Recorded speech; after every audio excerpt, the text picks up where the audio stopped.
¿Conoces las técnicas de inversión, los inputs y secretos que han hecho ricos a los grandes inversores billonarios americanos? Descúbrelas ahora con Lorenzo Serratosa y José Iván García, socios de Cow Markets EAFI y asesores del fondo Fonvalcem. Estudia con nosotros los modelos de los protagonistas del momento como Warren Buffett o Joan Greenblatt y descubre sus métodos para ganar en los mercados. Esto es Casting Strategies.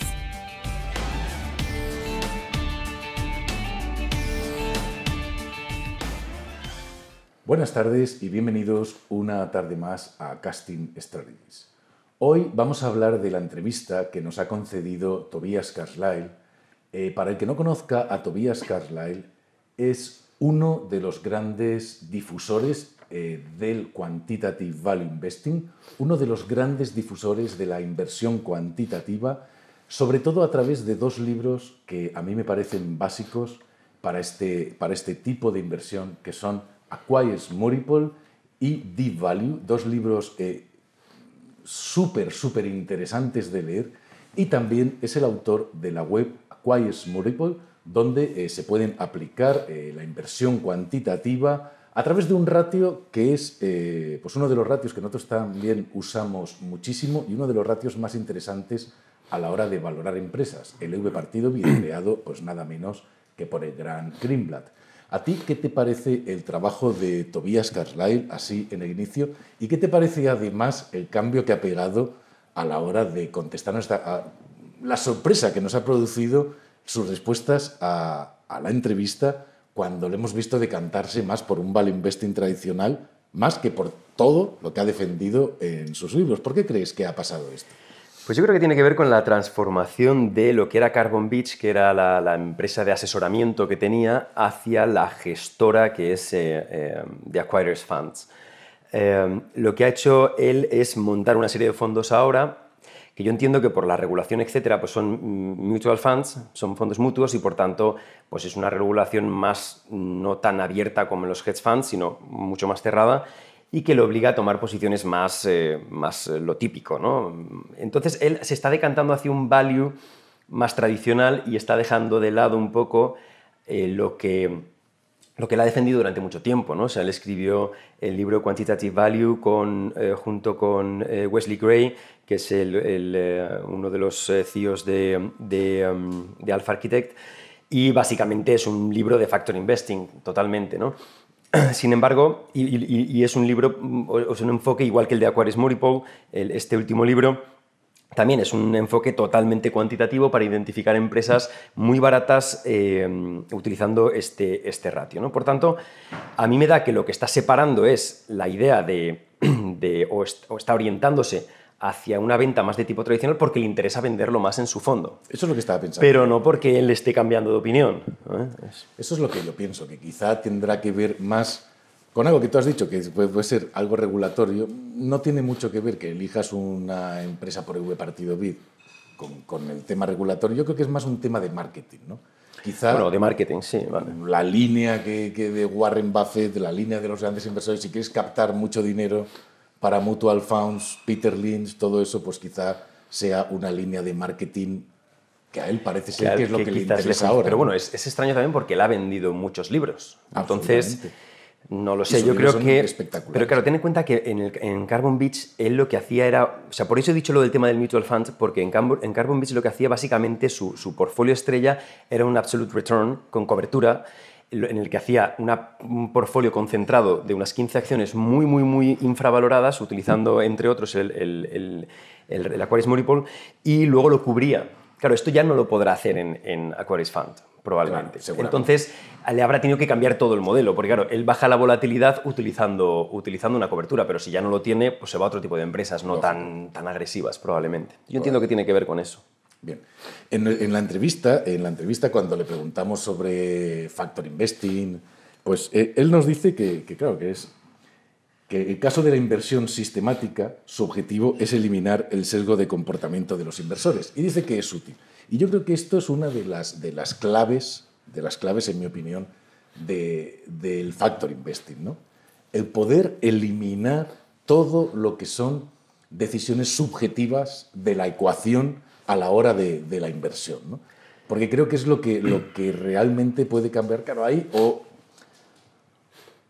o estás dentro del arte de la inversión, es decir, que tienes mucha experiencia, conoces mucho los mercados, llevas mucho tiempo gestionando fondos, comprando empresas, conoces bien el mercado en el que te mueves y, por tanto, estás dentro de lo que podemos llamar el arte de la inversión, es decir, llevas tus análisis, evidente, haces tus análisis, pero tienes cierto olfato para seleccionar, o la inversión sistemática realmente te quita un montón de problemas. Un montón de problemas. Yo creo que eso de alguna manera lo hemos aprendido muchos inversores, y ellos también, me refiero a Tobias Carlyle y otros, por ejemplo, Wesley Gray y otros. Yo creo que gran parte que tiene que ver con la influencia de Greenblatt cuando él saca con la fórmula mágica, ¿no? Entonces, claro, ten en cuenta que él hace... De hecho, Greenblatt hizo un estudio posteriori, ¿no?, de sacar este libro, donde hizo una empresa de asesoramiento en la que orientaba a un grupo de inversores donde podían elegir las acciones que quisieran de entre las de la fórmula, y otro grupo de gente que seguían sistemáticamente las acciones de la fórmula. Entonces, eran las mismas acciones, pero unos tenían libertad para elegir cuáles de entre ellas comprar y los otros lo hacían en el top X y siempre lo mismo, sin pensar, una rotación anual. Claro, la diferencia fue bestial, la rentabilidad, bestial. ¿Por qué? Porque los errores de comportamiento y los sesgos cognitivos, que él no habla aquí, pero también está dentro de los estudios de Greenblatt, pues es lo que hace que la gente pierda la capacidad de ganar dinero en bolsa, no porque sus decisiones sean incorrectas o sus inversiones sean incorrectas, sino porque ellos generan, o sea, añaden un factor que destroza la posibilidad de que esas estrategias generen rentabilidad, que es sus propios sesgos cognitivos y sus errores de comportamiento. Yo creo que eso es una gran ventaja, el poder invertir de manera sistemática totalmente. Hombre, cuando tú confías realmente en un modelo y lo sigues sin pensar, detrás, bueno, y el modelo está probado, evidentemente, porque si el modelo no está probado, pues te puedes encontrar un problema grave. Pero cuando Greenblatt es la gran figura que nos ha enseñado eso, ¿no? Cuando tú confías en un modelo, está probado y lo sigues sistemáticamente, ganas dinero. Sí. Ganas dinero siempre. Sí. Ahora, cuando empiezas con los miedos, cuando empiezas con, ahora no sé si es el momento de invertir, hay un estudio que a mí me parece interesantísimo de Peter Lynch, que es que él obtuvo un 29% de rentabilidad en su fondo anual media, históricamente, pero ninguno de sus inversores lo consiguió. Fue el ninguno único. de sus inversores. Y no lo consiguieron porque hacían trading con el fondo, Exacto. que son estas historias que tú me estás contando, que son lo que nos dice Tobias Carrera, es decir, entro cuando creo que el mercado va a subir, salgo cuando creo que el mercado va a bajar, y al final no obtengo la rentabilidad que el fondo me podría haber dado yéndome a la playa. Exacto. Y olvidándome esa es la clave, correcto. Yéndome a la playa y olvidándome. Entonces, esto tiene mucho que ver y podría ayudar el Factor Investing a un montón de inversores que al final acaban perdiendo dinero porque hoy ahora es el momento de Telefónica o mañana es el de Santander, pasado es el de BBVA, van cambiando y al final no saben dónde van. Claro, es un continuo jaleo que al final no saben dónde van. Y dice una cosa, Tobias Carlyle en la entrevista, que me parece muy interesante y que va a colación de esto y que tiene que ver también con los comportamientos de la gente, ¿no? Él habla del value investing como la estrategia de inversión que tiene mejor historial a largo plazo, pero también dice una cosa que me parece fundamental conocer y además este año estamos sufriendo, y es que value investing no funciona siempre. Exacto. Y como él lo dice, funciona mal 1 de cada 4 años. Exacto. 1 de cada 4 años. Pero también dice, ojo, que esta es la ventaja, porque por lo menos funciona bien 3 de cada 4. Solo lo hace 1 de cada 4. Claro. Pero esto me parece interesantísimo, porque, claro, cuando tú te comportas como muchos inversores que simplemente quieren estar en lo que sube, sin estrategia, sin saber dónde van, ahora aquí, ahora allí, ahora allá, sin sistemática, pues al final es que acaban haciéndose un gran destrozo. Acaban haciéndose un gran destrozo, claro. Mientras que si tú asumes que vas a acertar 3 de cada 4 años y continúas con tu estrategia, la fórmula de Greenblatt lo dice en su libro. También lo dice él, también. Ojo, que no va a funcionar siempre, que el problema de esto es poderlo mantener. Claro. De hecho, Greenblatt dice una cosa que es muy evidente, tiene mucho sentido, y el único problema para que tú no obtengas esa rentabilidad es que tú no lo apliques. Exacto. Como debe ser aplicado. No lo apliques sistemáticamente. Sistemáticamente, sí, como debe ser aplicado. Eso. O sea, que es sistemáticamente. Y entonces, cuando empieza a comportarse peor que el mercado, te bajas del burro y entonces te quieres ir a otra estrategia. Exacto. Y eso es uno de los graves problemas de la inversión. De la inversión en general, del De la inversor inversión en general. no lleva a cabo lo que se supone debe de hacer o lo que quiere hacer él mismo. O sea, él tiene un interés de hacer algo, pero estos propios errores no le dejan hacerlo. Claro, a mí me gustó mucho lo que me contaron el otro día de Monish Prabhai, que fueron a verle unos inversores y dicen, no, es que yo solo compro PERS por debajo de 6. Y me importa un pepino si son tecnología o lo que sea. Me da igual por dónde vaya la vida. Yo solo compro eso y ese es mi criterio. Y claro, cuando tú tienes algo tan claro, o decir, yo solo aplico la fórmula de Greenblatt, Sí. o yo solo aplico EV partido BID barato, para una estrategia de retorno absoluto, da igual, lo que elijas, que sea tu manera de afrontar el mercado y llevarlo de una manera sistemática, Claro. año tras año. ¿Quieres aprender a invertir como los grandes inversores americanos? Apúntate ahora al curso gratuito de bolsa en el que participa José Iván García y descubre todos los secretos de la inversión profesional y todas las técnicas de los grandes inversores billonarios. Entra en www.zonavalue.com e inicia tu camino hacia los beneficios en bolsa. No lo olvides, entra en www.zonavalue.com y apúntate totalmente gratis. Quizá una de las cosas complicadas que tiene el inversor a los que se enfrenta es que quizás debe de elegir una estrategia que se adecue a su capacidad de llevarla a la práctica y muchas veces no lo hacen, más se dejan llevar por cuánta rentabilidad esperan ganar y no son estrategias que ellos sean capaces de aplicar. Absolutamente. Por tanto, el diseño de la estrategia es importante también, saber que lo que tú compras te convence porque está dentro de lo que tú quieres, ayuda mucho más a tener convicción en la estrategia y por tanto poder mantenerla. Y hablas de un tema que es la convicción y el estudio de la estrategia, que también Toby nos habla en la entrevista diciendo y la importancia que tiene el backtest en toda estrategia. Claro. La Exacto. importancia que tiene que tú, antes de aplicar una estrategia en el mercado, la hayas testado a través de un backtest. Esto es algo que lo hemos aprendido de los inversores cuantitativos, que lo hemos aprendido de Greenblatt, de Piotrowski y de todos los grandes estudiosos del cuantitativo, y que es absolutamente básico para decir algo que tú que has dicho ahora, y es tener convencimiento en lo que estás haciendo. Claro, exacto. Saber qué tipo de empresas tienes desde el lado de la ciencia, porque es lo que te puede convencer. Claro, y saber, haberlo testado en el mercado, con lo cual tú sabes, según cómo funciona el mercado, cómo va tu estrategia, cómo se comporta, qué rendimiento da de media, pero cómo se comporta en los años malos, cómo se comporta en los años Exacto. buenos, cómo se comporta en los años regulares. Es decir, tienes un montón de datos que luego cuando la aplicas, estás la mar de tranquilo. Sabes a lo que te enfrentas. Exacto. Sabes a lo que te enfrentas. Sí. De hecho, él dice, exacto, dice, no existe otra manera de saber si una estrategia es interesante o no, y lo único que apunta es que el backtest tiene que tener sentido. En concreto dice, si no me equivoco, se lleve a cabo, tiene que tener sentido, una concienzuda explicación, o el estudio corre el riesgo de que la estrategia no funcione cuando se lleve a la práctica en real. Ahí, si te acuerdas, hice yo un artículo que tiene que ver con el cure fitting, tratando de explicar esto y de cómo hacer un backtest que realmente tenga sentido, es decir, que no sea un backtest que te engañe a ti mismo. Hombre, porque claro, entonces es que eso es sería que eso lo hace mucha gente. Pues voy a hacer esto. Y no se está dando cuenta que está teniendo asunciones que no son la práctica que él va a llevar a cabo. Por tanto, cuanto más fiel seas con el backtest y más lo lleves a tu terreno real, mucho menos cure fitting tendrá y, por tanto, podrás esperar de tu estrategia de manera mucho más cercana lo que el backtest predice, ¿no? Y así debe ser, ¿no? Y es lo que él está remarcando en este caso. Claro, dentro de empresas que se pueden comprar, que dentro de tengan liquidez universos de suficiente, acciones que se pueden comprar, que tengan que liquidez tú trabajas, exacto. para el dinero que tú vas a invertir. Es decir, no es lo mismo hacer un backtest para un fondo de 1.000 millones que para una inversión de 100.000 dólares. No es lo mismo. Hay un ejemplo muy fácil, ¿no? El propio Toby Cashley hace un backtest en Estados Unidos con, no me acuerdo ahora cuántas empresas son, creo que son 7.000 y pico empresas, o por ahí, o 5.000 y pico, no me acuerdo ahora. Greenblatt era 3.500 y él creo que lo hace más grande, creo que son unos 7.000 o por ahí. Utilizando este ratio y da un resultado. Pero tú ahora, por haberte leído el libro, tú no, otra persona, por haberse leído el libro, igual piensa que invirtiendo, pues voy a hacer lo mismo en España. O sea, el desastre puede ser monumental, pero monumental, porque no tiene nada que ver utilizar ese ratio en Estados Unidos que utilizarlo en España.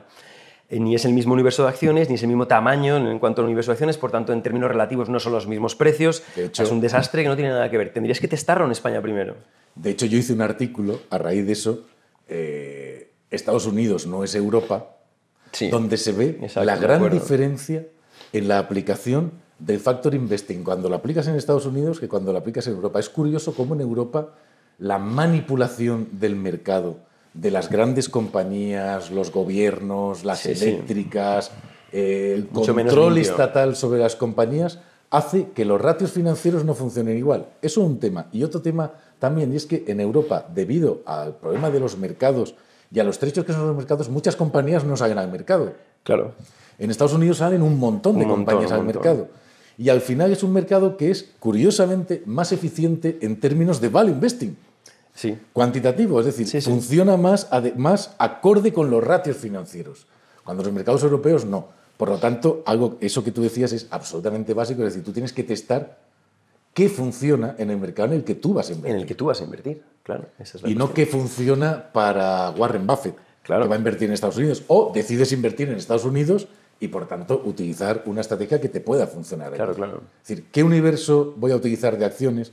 ¿Cuánto dinero voy a invertir en el mercado? ¿Cuál va a ser el mercado en el que voy a hacer mis inversiones? Es decir, muchas cosas que tienes que tener antes decididas a la hora de testar una estrategia. ¿Qué nivel de volatilidad y riesgo estoy buscando? Exacto. Es decir, un montón de cosas que tienes que tener muy claras a la hora de definir una estrategia y hacer tu backtest y que luego eso te sirva. Te sirva para algo, claro, que sea eficaz. No, yo busco lo que más de rentabilidad, pero luego no lo puedo aplicar. No lo puedo aplicar. O en mi país no funciona. Pepito, pero lo voy a aplicar aquí. Pues también, está mal. O sea, en fin, hay mucho que estudiar y en ese caso Toby tiene mucha razón en lo que dice, ¿no? Que tiene que ser un estudio concienzudo sobre lo que tú vas a hacer para eliminar todo el curve fitting del modelo. Luego habla también, le preguntamos sobre el momentum. Sí. Y habla también de la combinación de estrategias con momentum que, curiosamente, hay fondos de inversión, por ejemplo, que lo están aplicando ahora en España y es una cosa que se ha puesto bastante de moda, ¿no? La combinación de value y momentum en el mercado. Sí. ¿Qué opinas tú de ese blend? Carlyle no es muy amigo de esa... O quizá es porque ahora está en el marketing de vender el value tradicional. Yo creo que es no eso. Lo sé. Yo creo que es eso, porque sí que es muy amigo de Wesley Gray y él lo que vende es value momentum en sus modelos, ¿no? Básicamente. De hecho, utiliza el V partido de BID y el Price Index 12 meses en conjunto. O sea, eso, este hombre, ¿no? Wesley Gray. Es verdad que, en principio, él no usa momentum. Él dice que no usa... En principio, no, él no usa momentum y no parece que en la respuesta de la pregunta... yo sí le hice con esa trampa cuando en su momento te la comenté porque me parecía que era interesante a ver qué opinaba sobre lo otro que él ya había escrito antes con Wesley Gray, ¿no? Claro. Pero bueno, la cuestión aquí en este caso está en que dice que daría un perfil diferente de retorno, obviamente, porque es otro modelo en el que combinas value momentum, daría un perfil diferente. Él está defendiendo su parcela, básicamente, yo creo. No se ha metido en nada, dice que daría otro perfil de retorno, y que él no usa momentum. Pero yo creo que simplemente es porque está defendiendo su parcela, no porque eso no sea adecuado. Nosotros tampoco lo utilizamos como tal, pero entendemos que a nivel de estudio pues hay muchos modelos que interesan mucho, que tienen value momentum combinado. Por tanto, yo creo que sí. Me llamó más la atención la respuesta, ya no solo al tema del modelo, sino con qué otras cosas combinar el Aquarius Moripol. Porque él, en este caso, con el momentum parecía que no, pero sí que dijo que le parecía una cosa interesante, sólidos cash flow y recompras de acciones serían dos factores interesantes a combinar con el Aquarius Moripol, que no hemos testado, nos tocará testar. Bueno, ahí yo te diría varias cosas con respecto a este tema. El primero, que sacaría como conclusión de Value Momentum, es decir, la apertura que se ha producido gracias a la posibilidad del Quantitative Investing y la posibilidad de testar, la apertura que se ha producido en las posibilidades de inversión estratégicas desde el puro Value Investing. Sí, es decir, a mí eso me parece absolutamente pues un cambio brutal en el mercado. Brutal. Es decir, que ahora puedas combinar value con momentum, puedas combinar solo precio, deep value, puedas combinarlo con un montón de cosas.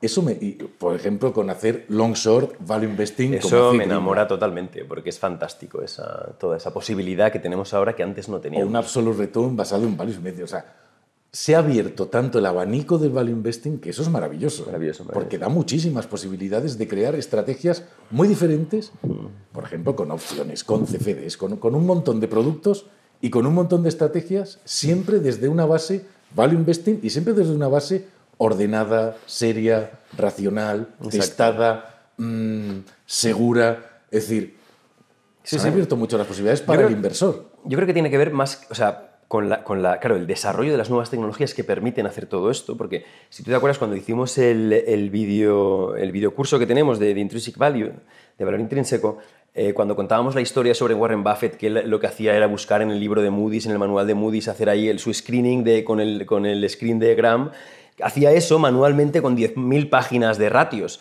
Claro, eso ahora lo hacemos en segundos. Por tanto, te dan 1000 posibilidades de combinaciones que el pobre Buffett no tenía en su momento. Tenía mucho curro que hacer si lo quería hacer, ¿no?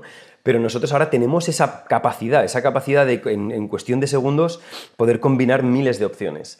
Y eso es maravilloso, esa apertura del value investing, el poder darle sesgos de inversión al value investing en función de combinarlo con ciertos ratios, me parece maravilloso, sí, totalmente. Una cosa que no tenían antes y ahora nosotros sí tenemos, también con más competencia, hay que ser consciente.